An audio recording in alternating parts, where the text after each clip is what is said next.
Hello, and welcome to another episode of the Self-Respect Revolution podcast, where we explore how self-respect shapes who we are, the decisions we make, and the lives we live as leaders, best friends, parents, mentors, and entrepreneurs.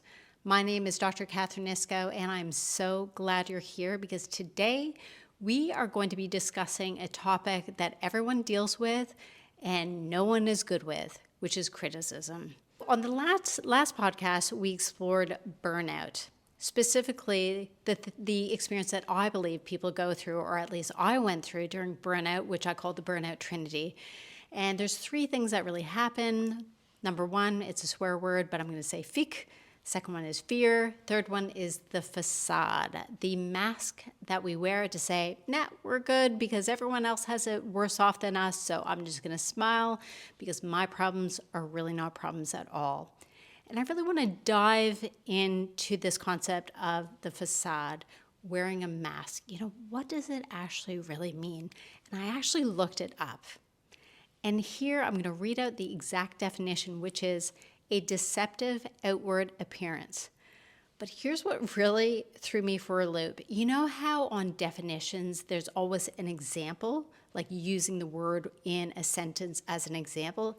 Here was the example. Her flawless public facade masked private despair.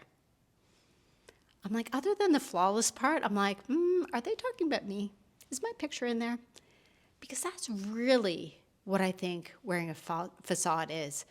You're masking something that you're either aware you're going through or you're not actually aware that you're going through, and you're just unconsciously exuding something that you think other people expect you to exude.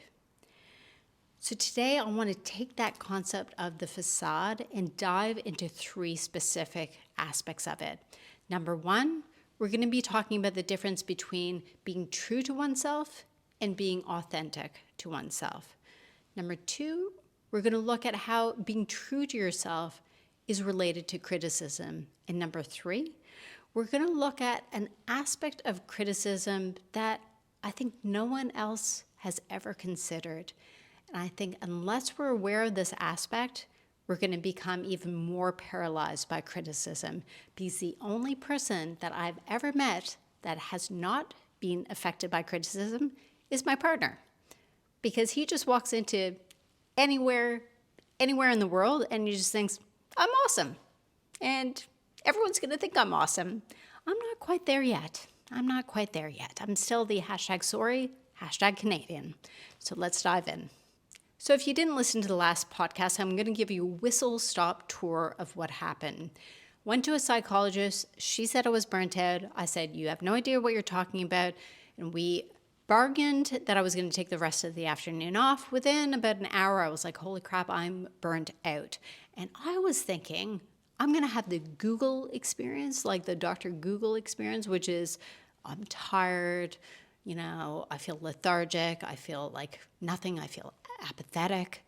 I was like, ooh, I did not experience that at all, because I felt a whole range of emotions, which was that burnout trinity, which was the fic, fear, and the facade.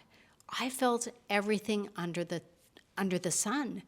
So of course, I turned to my guiding light, which is my father. If you would have heard some of these other episodes, you would know that he is literally my Dr. Phil. He's Dr. Isco. I'm Dr. Isco as well, just putting it out there. And, I was talking about what's going on and so forth, and he just said, Kathy, to thine own self be true. I'm like, oh, here we go again. He had been telling me that for years and years and years. And even at that point, I was like, I don't get it. And I said to him, like, Dad, I am being true. Look at me. I couldn't be as authentic. I'm as authentic as I'll ever be. To thine own self be true. I'm like, oh, okay. Then a couple days later, here's what happened.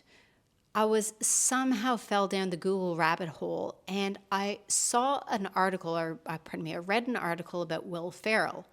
And, the famous comedian, he's done like Step Brothers, he does Anchorman and so forth, but specifically about how he got his start. And how he got his start was on a show called Saturday Night Live. And this is a very, very well-known show in North America and really is the springboard for any comedian to get their global leverage. So when he was doing this audition, you go in, you do an audition, and it's filmed, Will Ferrell pretended to be a cat. And yes, you don't need to rewind, I said a cat. But more specifically, he was a white-collar worker who messaged his secretary and said, "Oh, hold all my calls." And then he pretended to be a cat. And it's so incredibly impossible for me to actually describe what this film or this video looks like. So I encourage you to Google and somehow find it. It's a bit hard to find, but just Google Will Ferrell audition Saturday Night Live cat. And there I was thinking, okay, Will Ferrell, arguably one of the most successful comedians in history with the most prolific career imaginable, got his start by being a cat. You could not be any more true to yourself than nearly embarrassing yourself, but actually sparking an incredible career by just being yourself. And there I was thinking, I can't even friggin' make anything work. I said to my dad, I'm like, I should be farther ahead. I should be more successful by now. And if you would have listened to the last episode, I talked about self-care and this perception that it's like hot baths and spas and so forth. But from my research study, what I found is that self-respect adds another layer to self-care. And it's this. Self-care, when it comes to self-respect, is asking yourself a question, a seemingly simple question, which is actually very difficult to answer, which is, what is it that I need right now to feel more like myself? And what I realized is that I was avoiding the answer I knew, which is, up until that point, I had really designed and orchestrated my life and all the choices that I made to specifically avoid criticism versus being true to myself and prioritizing my happiness. No wonder why I was trying to avoid really, acknowledging, or I would even say pulling that answer out of the ground. Because the evidence was there, how I spoke, how I chose to talk, what I talked about, everything. And this is when my study really opened up my eyes, specifically how powerful self-respect can actually be. Because I always thought that it had to do with confidence. The reason why I was so affected by criticism was because I just needed to be more confident. Even though I was a quote-unquote confidence expert, I was like, maybe there's just another level. And once I'm really, truly guru level confidence, maybe then I'll be immune to the effects of criticism. But here's the thing that blew my mind when it came to the data that came out of the study, which was people with healthy levels of self-respect are able to make choices that are aligned with their happiness.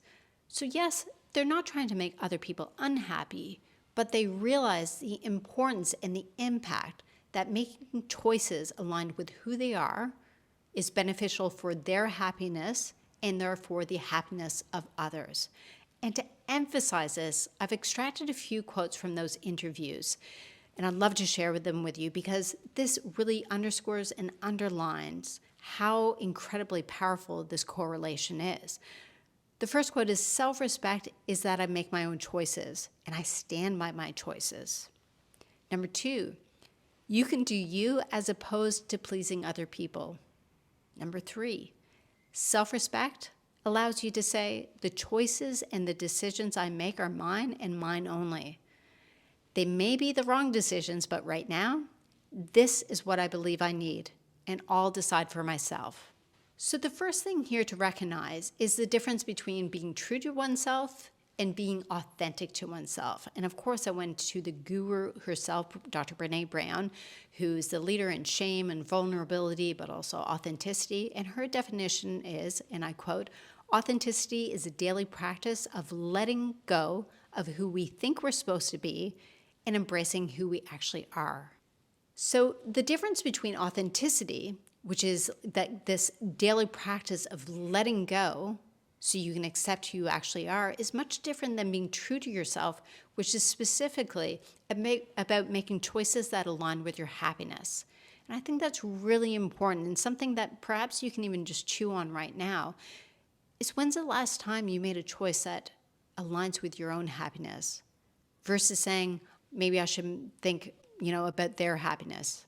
Number 2, how being true to yourself is related to criticism. Well, let me ask you this. Thinking back to that memory when you made a choice based on your own happiness, and you made that choice, and you were happy, truly happy. In that moment, were you worried about criticism?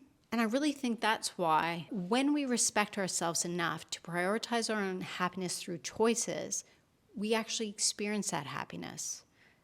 And again, I'll emphasize, not just happy, truly happy. Big difference there.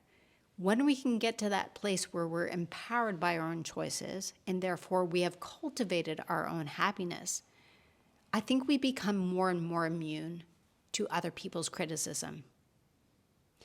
But I think there's another aspect of criticism, and this is the third point for today's podcast. So I've had a very good run on social media where I think I've received one not so nice email where the woman said something along the lines of, "Go back to Canada, you anorexic piece of shit." That was years ago, but until recently, I've been like smooth sailing, right? Smooth sailing. No problems whatsoever. I'm sure other people might think something, but they don't comment, right? So about a week and a half ago, I did a post about something that happened in my life 20 years ago. I've never spoken about it because I've always just put myself as the only person to blame. And what happened was, this is a truncated story, I fell in love with a prof. He was in a position of power. I didn't really think about that. It wasn't even an affair. It was a mental affair. I guess you would call it a geek affair. Nothing physically really happened, but it was wrong. It was absolutely wrong. But I thought it was all my fault up until, I think it was like last year. I watched this documentary. It was about the victims of Jeffrey Epstein and Ghislaine Maxwell. And what happened was, I was listening to a psychologist on that documentary. And again, I truncate and paraphrase here, but basically what she was saying is, just because you're an adult doesn't make you immune to the influence of a person in power. I thought, oh, so maybe it wasn't 100% my fault, because up until then, I just thought, I'm a stage 5 clinger. I was desperate for attention, and there I was being selected in my mind by someone who is revered. Because if you've never been in a university class being taught by a very confident and very knowledgeable professor, it's really hard to wrap your head around like why a prof would be in a position of power and be so alluring.